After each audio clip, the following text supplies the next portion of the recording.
मुअज़्ज़िज़ सामीन हज़रात, आज हम आपको तारीख़ इस्लाम के एक और जाबाज मोहम्मद बिन कासिम का वाक़या सुनाने जा रहे हैं, जिसको लिखा है कारी अनवार आलम उदयपुरी बिजनौर ने, म्यूज़िक से संवारा है राजू खान ने, recording S Kalyani studio Daryaganj नई दिल्ली चंद्र गांधी जी की है। और ये पेशकश है तैबा इस्लामिक हंसराज दलहन जी की। इसको अपनी आवाज़ दे रहे हैं हाजी तस्नीम आरिफ सैदपुर बदायूनी।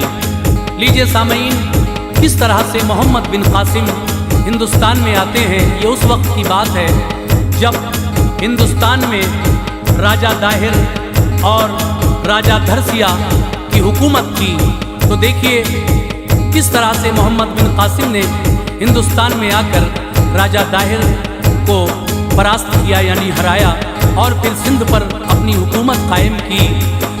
और इसके बाद किस तरह से मोहम्मद बिन कासिम हिंदुस्तान से वापसी करते हैं, कौन उनको बुलवाता है हिंदुस्तान से और कैद खाने में डालता है, और फिर उनकी वफात कैद खाने में ही हो जाती है। ये पूरा ही वाक़या मैं आपके सामने पेश कर रहा हूँ। लीजिए मुलाहिज़ा फरमाइए।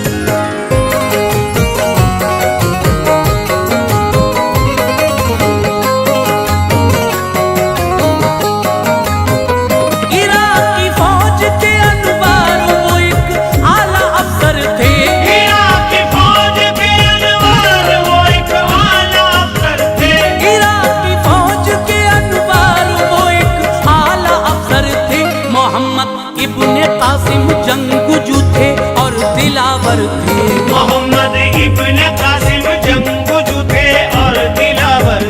इराकी फौज के अनवार वो एक आला अफसर थे।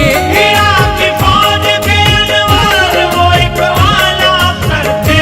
इराकी फौज के अनवार वो एक आला अफसर थे। मोहम्मद इब्ने कासिम जंगजू थे और दिलावर थे। मोहम्मद इब्ने कासिम जंगजू थे और दिलावर थे। मोहम्मद इब्ने कासिम जंगजू थे और दिलावर थे।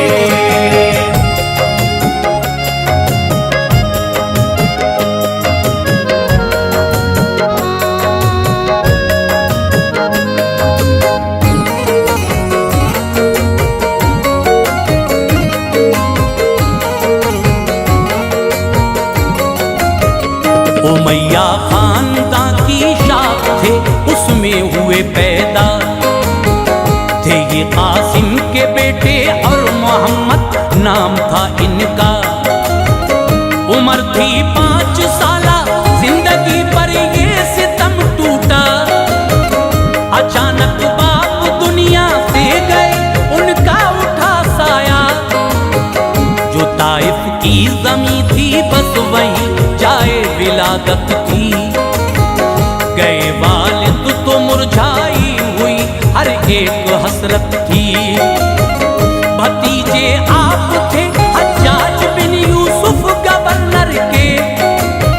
सहारा मिल गया हज्जाज बिन यूसुफ का जल्दी से। गरीबी घर में थी उस दम, ना उनके पास दिरहम थे।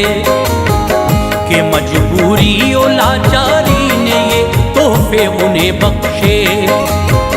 तमन्ना थी करूं तालीम हासिल पर न कर पाए। वजह थी मुफलिसी, इस राह से ना उस दम गुजर पाए। ज़हन के तेज थे, बचपन से काफी शौक था उनको। फन्ने जंग करूं हासिल, मुझे सब इल्म इसका हो। न होता खीर दिल, बोला कदम मैदान में रखो। तकाज़ा है यही इस वक्त का, इस बात को समझो।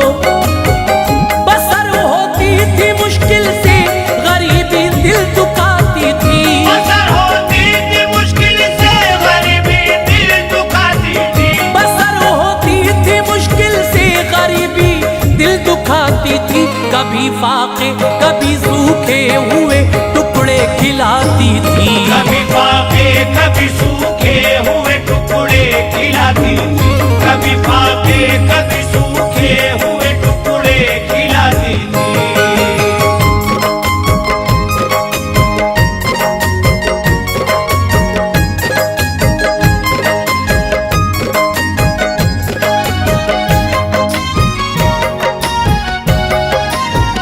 मोहम्मद इब्ने कासिम ने लगाया काम में जब दिल, न आई सामने कोई कभी इस राह में मुश्किल। इरादे धीरे धीरे आपके सब हो गए कामिल, कि जब कोशिश तो फिर जंगी महारत हो गई हासिल। हुए फिर फौज में भर्ती, अभी ना उम्र ऐसी थी। ताज्जुब था सभी लोगों को, वो शमशीरबाजी थी। नजर में अफसरों की हो गया उनका बड़ा रुतबा। जिधर जाते थे उनके सामने कोई न टिकता था। फने तलवार कोई देखता था जंग में उनका। लबों पर दम नजर आता था उसका, रोब था ऐसा। सुनो अब क्यों चढ़ाई की थी हिंदुस्तान पर आकर। मोहम्मद इब्ने कासिम ने लड़ाई की इधर आकर। थी सरहद सिंध हिंदुस्तान की उस वक्त में लोगों, जो है इस वक्त पाकिस्तान में, तुम याद ये रखो। इसी पर नाज था उस दौर में वो दो हुकूमत को। था राजा धरसिया और राजा ताहिर, तख्त पर देखो। था आधे सिंध पे काबिज धरसिया, उसकी रियासत थी। आधे सिंध पे काबिज धरसिया, उसकी रियासत थी। था आधे सिंध पे काबिज धरसिया, उसकी रियासत थी। और आधे सिंध पे कायम राजा दाहिर की हुकूमत थी। और आधे सिंध पे कायम राजा दाहिर की हुकूमत थी। और आधे सिंध पे कायम राजा दाहिर की हुकूमत थी।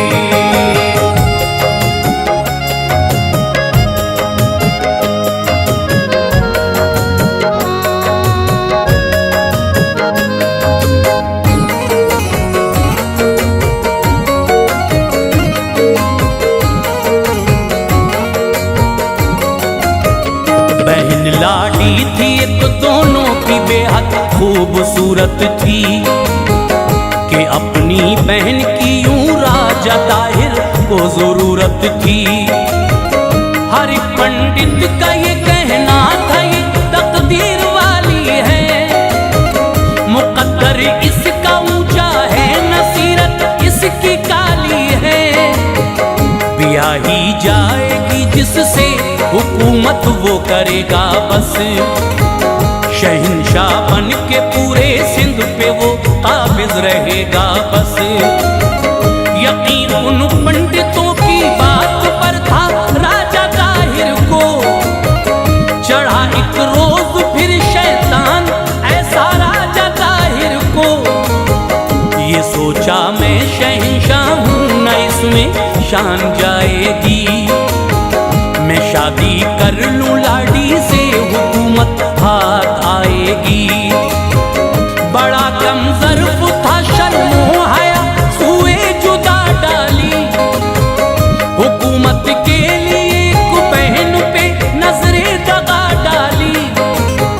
जबरदस्ती की शादी बहन से धरती मचलती थी। सितम देखा लबे अफलाक से भी आह निकलती थी। हवाएं भेजती थी लानत, सब शोर करते थे। उन्हें मरवा रहा था जो भी इंसान गौर करते थे। सुना जब धरसिया राजा ने उसको आ गया गुस्सा। सुना जब धरसिया राजा ने उसको आ गया गुस्सा। सुना जब धरसिया राजा ने उसको आ गया गुस्सा।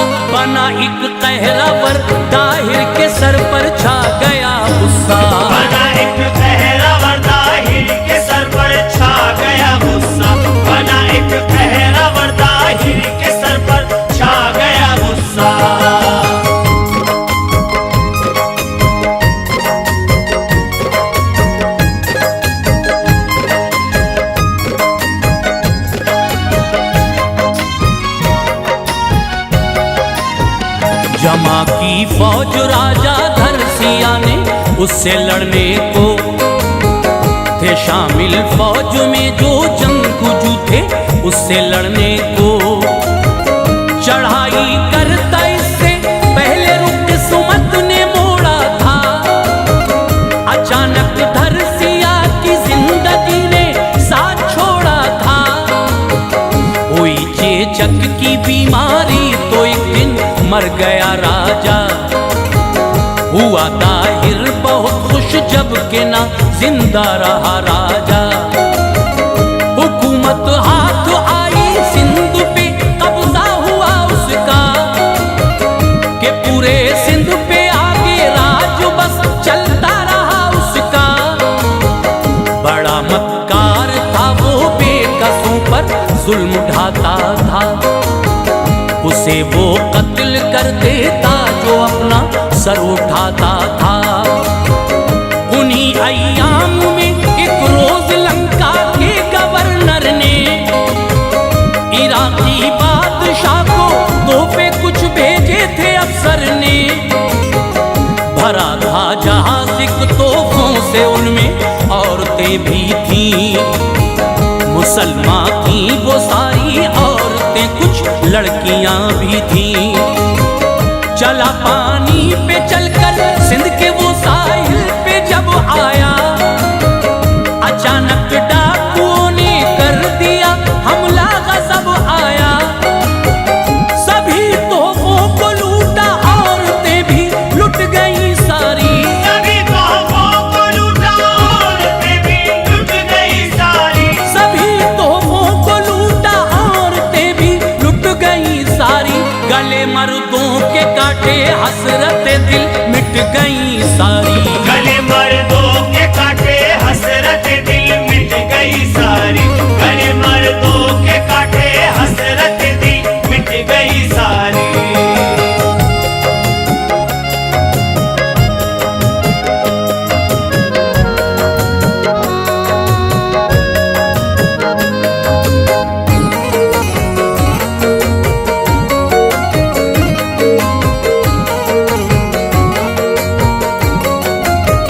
बचा एक शख्स बचकर भाग निकला, जहाँ बचा पाया। इराक आया खलीफा को ये सारा हाल बतलाया।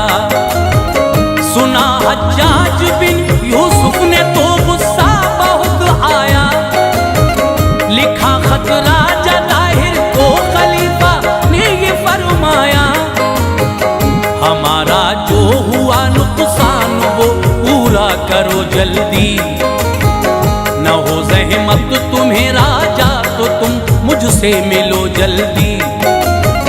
ये है अच्छा हमारी औरतें वापस हमें दे दो, खता ये बख्श दी जाएगी, थोड़ा वक्त तुम ले लो।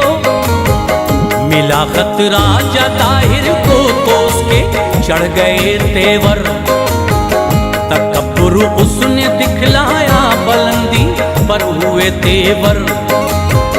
जवाब उसने दिया खत का, किया इनकार शर्तों का, असर उस पर न था हज्जाज बिन यूसुफ की बातों का। खलीफा ने पढ़ा खत, आंख में सुर्खी उतर आई, जमा लश्कर किया तदबीर उनकी रंग ये लाई। सिपा सालार लश्कर का बनाया फिर भतीजे को, मोहम्मद इब्ने कासिम जंगजू भाई के बेटे को। उम्र 17 बरस की थी मोहम्मद इब्ने कासिम की, उम्र 17 बरस की थी मोहम्मद इब्ने कासिम की। उम्र 17 बरस की थी मोहम्मद इब्ने कासिम की। चले हिंदोस्तां को फौज लेकर आप हाकिम की, चले हिंदोस्तां को फौज लेकर आप हाकिम की।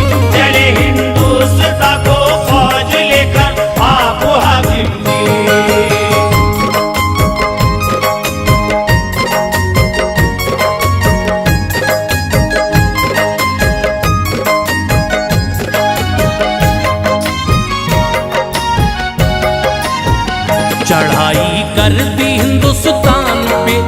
कर दिलेरी से।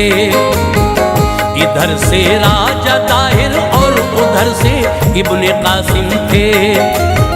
चलाई जिस घड़ी तलवार तो झंडे गड़े उनके, कटे राजा के फौजी और बहुत मैदान से भागे।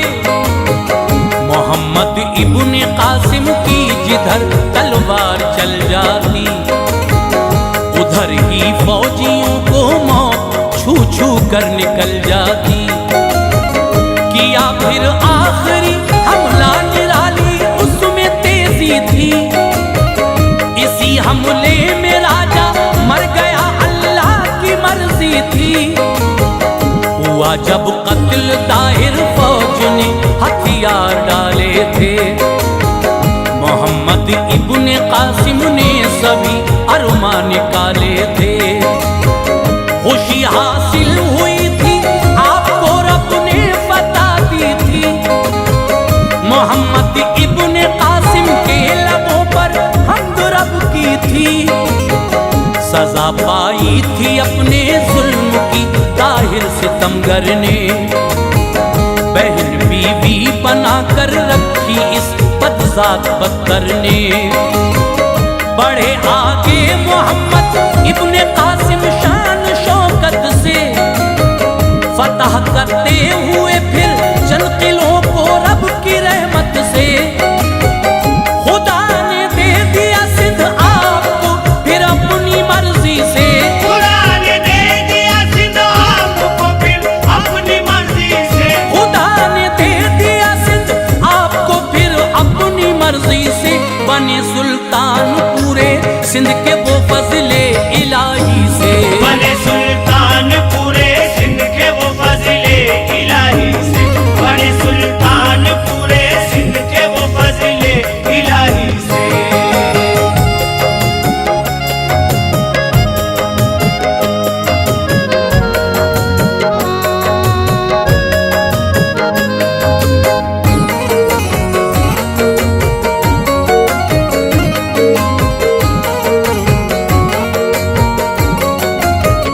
किया ऐलान सबसे पहले जो जिसकी ख्वाहिश है।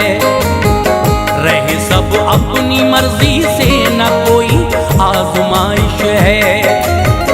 जो जिस मजहब में है उसमें रहे, हम लब न खोलेंगे। धर्म के मामले में हम कभी भी कुछ न बोलेंगे। नए कानून जारी हो गए हिंदुस्तान में अब। रहम के फूल भी खिलने लगे इस गुलसिता में अब। मोहम्मद इब्ने कासिम सबसे हंसकर बात करते थे। अदब करते थे सब उनका जिधर से वो गुजरते थे। मुसलमान गैर मुस्लिम जो थे सबको उनसे रग़बत थी। सभी को वालिहाना इब्ने कासिम से मोहब्बत थी। बताया जिसने हिंदुस्तान में इस्लाम लोगों को, मोहम्मद मुस्तफा का और खुदा का नाम लोगों को। बहादुर शख्स वो बेशक मोहम्मद इब्ने कासिम थे। बफज़ले किबरिया हिंदुस्तान में आप हाकिम थे। नया कानून देखा था सभी ने सिंध के अंदर। सभी खुश इस नए कानून से थे सिंध के अंदर। पिलाया था सभी को जाम आकर भाईचारे का। पिलाया था सभी को जाम आकर भाईचारे का। पिलाया था सभी को जाम आकर भाईचारे का। ये थी शाने मुसलमान, शोर था जिसके नजारे का। ये थी शाने मुसलमान, शोर था जिसके नजारे का। ये थी शाने मुसलमान, शोर था जिसके नजारे का।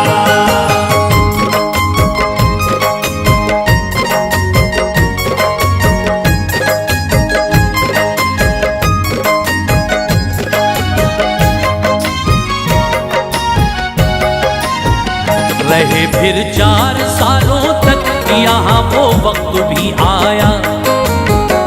उधर हज्जाज बिन यूसुफ ने जग से कूच फरमाया। सुलेमाबाद उनके तख्त पर बैठे ये दिखलाया। करीबी थे जो यूसुफ के, उन्हें फिर कैद करवाया। वजह ये खास थी, हज्जाज बिन यूसुफ से जलते थे। जब उनका जिक्र आता आंख से शोले निकलते थे।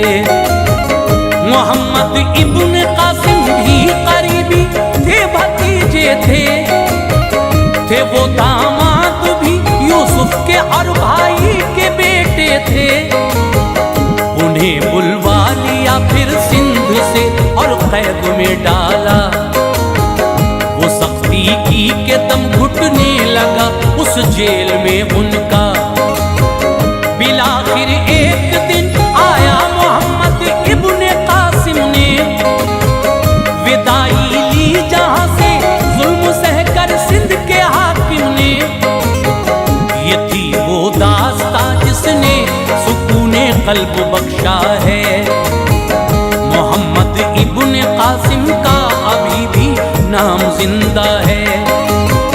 हुकूमत की मुसलमानों ने भारत पर शराफत से नवाजा, अपने बेगानों को हरदम जामे उल्फत से। ये कैसा वक्त है अनवार, ना कोई रियायत है। ये कैसा वक्त है अनवार, ना कोई रियायत है। ये कैसा वक्त है अनवार, ना कोई रियायत है। धर्म के नाम पे यलगार है, कैसी सियासत है। धर्म के नाम